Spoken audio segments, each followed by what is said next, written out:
పాతాళంలో ఉన్న టాలీవుడ్‌ని ఆకాశమంత ఎత్తుకు తీసుకెళ్ళిన మూవీ ఏదన్నా ఉందంటే అది 'బాహుబలి' అని చెప్పాలి. సరిగ్గా ఈ రోజుకి మాస్టర్ పీస్ రిలీజ్ అయ్యి 10 ఇయర్స్ అవుతుంది. టాలీవుడ్ ఈ రోజు ఈ పొజిషన్‌లో ఉందంటే దానికి 'బాహుబలి' మాత్రమే కారణం. ఒకవేళ ఆ రోజు ఈ 'బాహుబలి' మూవీ అనేదే లేకపోయుంటే టాలీవుడ్ పరిస్థితి వేరేలా ఉండేది. మన టాలీవుడ్‌లో ఇప్పుడు ఇన్ని పాన్ ఇండియా మూవీస్ వస్తున్నాయంటే దానికి కారణం మాత్రం 'బాహుబలి' అనే చెప్పాలి. ఈ 'బాహుబలి' మూవీ గురించి ఎంత చెప్పినా తక్కువే అవుతుంది. ఫ్యూచర్‌లో 'బాహుబలిని' మించిన మూవీ ఏదన్నా రావచ్చు. కానీ దానికి కూడా 'బాహుబలి' కారణం. కానీ ఒక్కటి మాత్రం నిజం. మన టాలీవుడ్ రూపురేఖలు మార్చింది మాత్రం 'బాహుబలి' మూవీనే. ఇలా చెప్పుకుంటూ పోతే ఈ 'బాహుబలి' మూవీ గురించి చెప్పడానికి చాలా ఉన్నాయి. ఎన్ని మూవీస్ వచ్చినా ఈ 'బాహుబలి' మూవీని మాత్రం ఎవరు మర్చిపోలేరు. ఎప్పటికీ చరిత్రలో ఈ మూవీ ఎప్పటికీ నిలిచిపోతుంది. చాలా మంది ప్రభాస్‌కి ఈ 'బాహుబలి' మూవీ ఒక లాటరీ అంటున్నారు. అలా అనుకునే వాళ్ళందరూ ఒకటే గుర్తుపెట్టుకోవాలి. ఏ హీరో అన్నా ఒక మూవీ కోసం 5 సంవత్సరాలు టైం ఇస్తారా బ్రో? ఒక మూవీ కోసం జెన్యూన్‌గా చెప్పండి. ఏ హీరో ఇవ్వడు.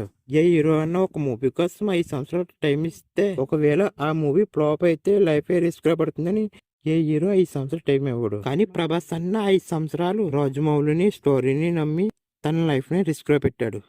5 సంవత్సరాలు ఫుల్‌గా హార్డ్ వర్క్ చేసి మూవీకి ప్రాణం పెట్టి చేశాడు. ప్రభాస్ అన్న ఇంత హార్డ్ వర్క్ చేయడం వల్లే 'బాహుబలి' మూవీ ఇంత సక్సెస్ అయిందని రాజమౌళి కూడా చాలా సార్లు చెప్పాడు. ఇప్పుడు కూడా లాటరీ స్టార్ అని ప్రభాస్ అన్న అంటే లాంటి వాళ్ళకి ఇంతకన్నా ఏమీ చెప్పలేం బ్రో. ఫైనల్లీ ఈ 'Baahubali' part 1, part 2 October 31 release చేస్తామని రాజమౌళి ఇప్పటికే ప్రకటించాడు. అయితే వీటితో పాటు పార్ట్ 1, పార్ట్ 2లో డిలీట్ చేసిన కొన్ని సీన్స్‌ని యాడ్ చేస్తున్నారంట. ఇలా డిలీట్ చేసిన సీన్స్‌లో కొన్ని సీన్స్ గూస్ బంప్స్ కూడా తెప్పిస్తాయంట. ఒకటి మాత్రం నిజం.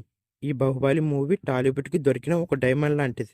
ఒకటి మాత్రం క్లారిటీగా అర్థమవుతుంది. ఈ 'బాహుబలి' మూవీ రిలీజ్‌లో రికార్డులు బ్రేక్ చేయడం ఖాయం. కొత్త రికార్డులు క్రియేట్ చేయడం కూడా ఖాయం. ఆల్ టైమ్ గ్రేటెస్ట్ మూవీగా ఈ 'బాహుబలి' మూవీ చరిత్రలో నిలిచిపోతుంది.